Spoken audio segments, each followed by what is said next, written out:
तो जो बात ज्ञान से सिद्ध है उसके लिए अभ्यास अपेक्षित रही, और जो बात विश्वास से सिद्ध है उसके लिए भी अभ्यास अपेक्षित रही। अभ्यास तो किया जाता है सही काम करने के लिए। हम रोटी कैसे पकाना चाहिए इसके लिए अभ्यास होगा, लेकिन जो बात ज्ञान के द्वारा सिद्ध है, विश्वास के द्वारा साध्य है, उसके लिए अभ्यास की कहां अपेक्षा है। ज्ञान क्या शरीर धर्म है? बोलो। विश्वास क्या शरीर धर्म है? बोलो भाई। तो जो जो शरीर धर्म नहीं है उसके लिए शरीर की क्या अपेक्षा होगी? अच्छा, और शरीर के बिना आप अभ्यास कैसे करेंगे? तो अब ये देखना चाहिए कि आपको अपने ज्ञान से क्या सत्य मालूम होता है, आपको अपने विश्वास से क्या साध्य मालूम होता है। ये जो विश्वास का तत्व है आप में, ये ज्ञान का तत्व है, सामर्थ्य के तत्व से भी अभ्यास होगा। तो जो चीज ज्ञान से साध्य है वो सामर्थ्य से साध्य होगी जी? क्या आप हमारे कहने से कहते जाते, कहने ही नहीं कि है वास्तव में। विचार करके देखो, जो बात ज्ञान से साध्य है, जो बात विश्वास से साध्य है, उसके लिए अभ्यास की अपेक्षा नहीं होगी, क्योंकि अभ्यास की किसने, जो शरीर से साध्य है, जो योग्यता से साध्य है, जो सामर्थ्य से साध्य है, उसके लिए अभ्यास चाहिए। पर यह बात ठहरती नहीं। क्यों नहीं ठहरती? कि हम अपने द्वारा अपने सत्य को स्वीकार नहीं करते। इसे नहीं करते। हमारा सत्य क्या है, और अगर हमें किसी परिस्थिति विशेष की आवश्यकता अनुभव होती है, शरीर स्वस्थ हो जाए, आवश्यक वस्तु मिल जाए, कल्पना करो कि शरीर के स्वस्थ होने से क्या आपको निर्विकारता प्राप्त होगी? नहीं। आवश्यक वस्तु मिलने से क्या आपको चिर शांति प्राप्त होगी? नहीं। क्या आपको स्वाधीनता प्राप्त होगी? नहीं। जब इस बात को आप मानते हैं कि निर्विकारता, शांति, स्वाधीनता ये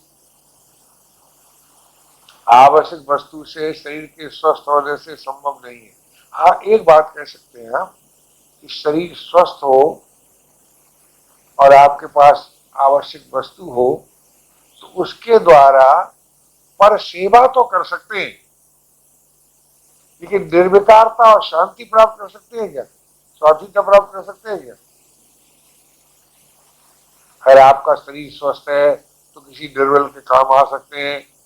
अगर आपके पास आवश्यक वस्तु है तो किसी जो वस्तु का अभाव है उसके साथ सहयोग रख सकते हैं। क्या है? तो आवश्यक वस्तु और सामर्थ्य और योग्यता ये सेवा के लिए चाहिए कि निर्विकारता, शांति और स्वाधीनता के लिए चाहिए? अब आप सोचिए कि जो भी वस्तु आपको प्राप्त है, जो भी योग्यता आपको प्राप्त है, जो भी सामर्थ्य प्राप्त है, उसके द्वारा सेवा करते हैं कि भोग करते हैं?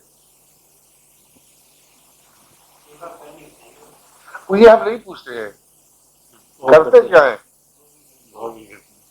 अब देखिए, साफ मालूम हो गया कि जो हमें सेवा सामग्री प्राप्त है उसके द्वारा तो सेवा करते नहीं, उसके द्वारा करते हैं भोग। तो जब हम सेवा सामग्री को भोग सामग्री बना देते हैं तब मोह और आसक्ति में आबद्ध होते हैं कि नहीं? ये कोई है कि नहीं? होते भी है भी कि नहीं? देखिए, आपको बिल्कुल साफ मालूम हो गया कि हमसे बड़ी भूल ये होती है, हम सेवा सामग्री को भोग सामग्री बना देते हैं, और उसी का परिणाम होता है कि मोह में और आसक्ति में आबद्ध होते हैं। और मोह में आबद्ध होने से, आसक्ति में आबद्ध होने से चैन मिलता है क्या? नहीं। तो अपनी दशा के अध्ययन से हम इस बात को ठीक ठीक अनुभव कर सकते हैं कि हमारे पास जो कुछ है वो सेवा सामग्री है। अच्छा, जब सेवा सामग्री है तो हमारा जीवन समाज के काम आना चाहिए। जब जब हमारा जीवन समाज के काम आएगा तो समाज की सामर्थ्य क्या हमारे काम नहीं आएगी? क्या काम आएगी?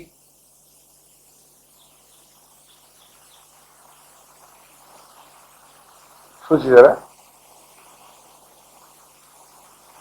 शरीर को बनाए रखने में सहायता करेगी। क्या समाज में ऐसी कोई शक्ति है जो हमारे आपके शरीर को नाश न होने दे? नहीं। यानी मतलब क्या? अगर आप समाज की सेवा करेंगे तो समाज आपके शरीर की यथाशक्ति सेवा करेगा, लेकिन न तो आप में ये सामर्थ्य है कि आप समाज के सारे दुख का नाश कर सके, और न समाज में ये सामर्थ्य है कि आपके शरीर को अमर बना सके। क्या राय है? ठीक है, सहयोगी तो रहता परस्पर। क्या राय? तो मैं ये निवेदन कर रहा था कि फिर भी हम ये सोचे, हम सेवा के बदले में शरीर को अमर करना चाहते हैं, सेवा के बदले में हम सर्व दुखों की निवृत्ति करना चाहते हैं। ये हो सकता है क्या?